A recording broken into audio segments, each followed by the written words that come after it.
সহজ উপায়ে জর্দা রেসিপি শেয়ার করে ফেলছি।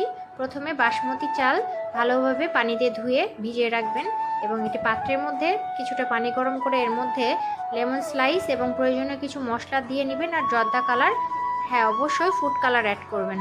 এরপর চালটাকে 80% আপনি সিদ্ধ করে নেবেন এবং চালটা সিদ্ধ হলে পানি ঝরিয়ে রেখে দিবেন। অপর একটি পাত্রের মধ্যে কিছুটা ঘি, চিনি প্রয়োজন মতো এবং ঘন দুধ একসাথে দিয়ে জাল দিতে হবে। এরপর যখন এরকম বয়েল হয়ে আসবে তখন চালটা এর মধ্যে দিয়ে নেবেন।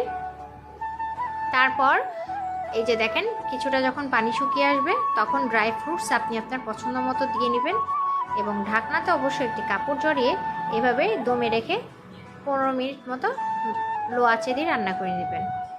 এরপর চুলা অফ করে 10 মিনিট মতো দমে রাখতে হবে। তারপরে এই যে দেখুন ঝরঝরে কি সুন্দর জর্দা রেসিপি।